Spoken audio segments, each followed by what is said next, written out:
There's no feeling more intense than starting over.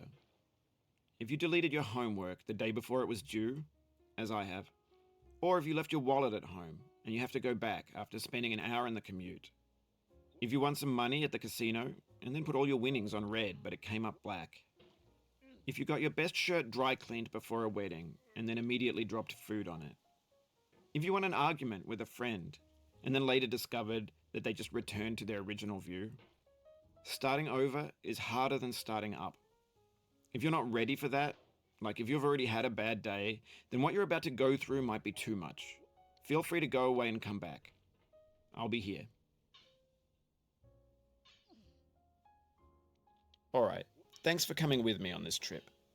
I'll understand if you have to take a break at any point.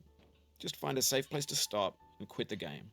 And don't worry, I'll save your progress, always, even your mistakes. This game is a homage to a free game that came out in 2002, titled Sexy Hiking. The author of that game was Jazzuo, a mysterious Czech designer who was known at the time as the father of B games. And B games are rough assemblages of found objects. Designers slap them together very quickly and freely, and they're often too rough and unfriendly to gain much of a following. They're built more for the joy of building them than as polished products.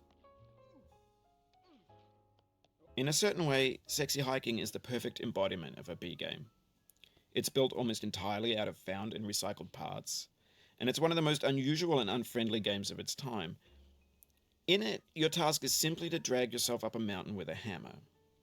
And that act of climbing, in the digital world or in real life, has certain essential properties that give the game its flavour. No amount of forward progress is guaranteed. Some cliffs are too sheer or too slippery. And the player is constantly, unremittingly in danger of falling and losing everything. Anyway, when you start Sexy Hiking, you're standing next to this dead tree that blocks the way to the entire rest of the game. It might take you an hour to get over that tree, and a lot of people never got past it. You prod and you poke at it, exploring the limits of your reach and your strength, trying to find a way up and over. And there's a sense of truth in that lack of compromise. Most obstacles in video game worlds are fake. You can be completely confident in your ability to get through them once you have the correct method or the correct equipment or just by spending enough time. In that sense, every pixelated obstacle in Sexy Hiking is real.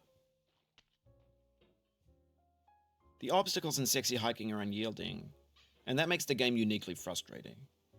But I'm not sure Jazzuo intended to make a frustrating game.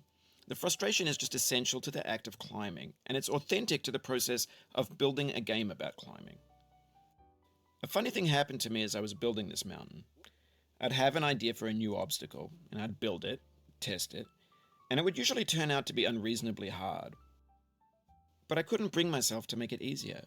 It already felt like my inability to get past the new obstacle was my fault, as a player rather than as a builder. Imaginary mountains build themselves from our efforts to climb them, and it's our repeated attempts to reach the summit that turns those mountains into something real. When you're building a video game world, you're building with ideas, and that can be like working with quickset cement. You mold your ideas into a certain shape that can be played with, and in the process of playing with them, they begin to harden and set until they're immutable, like rock. And at that point, you can't change the world. Not without breaking it into pieces and starting fresh with new ideas. For years now, people have been predicting that games would soon be made out of prefabricated objects, bought in a store and assembled into a world. And for the most part, that hasn't happened, because the objects in the stores are trash. I don't mean they look bad or that they're badly made, although a lot of them are.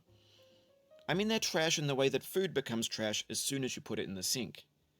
Things are made to be consumed and used in a certain context, and once the moment is gone, they transform into garbage. In the context of technology, those moments pass by in seconds. Over time, we've poured more and more refuse into this vast digital landfill that we call the internet. It now vastly outnumbers and outweighs the things that are fresh and untainted and unused. When everything around us is cultural trash, trash becomes the new medium, the lingua franca of the digital age. And you can build culture out of trash. But only trash culture. B games, B movies, B music, B philosophy. Maybe this is what digital culture is.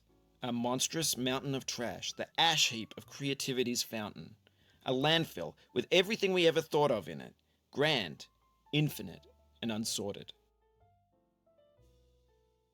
There's 3D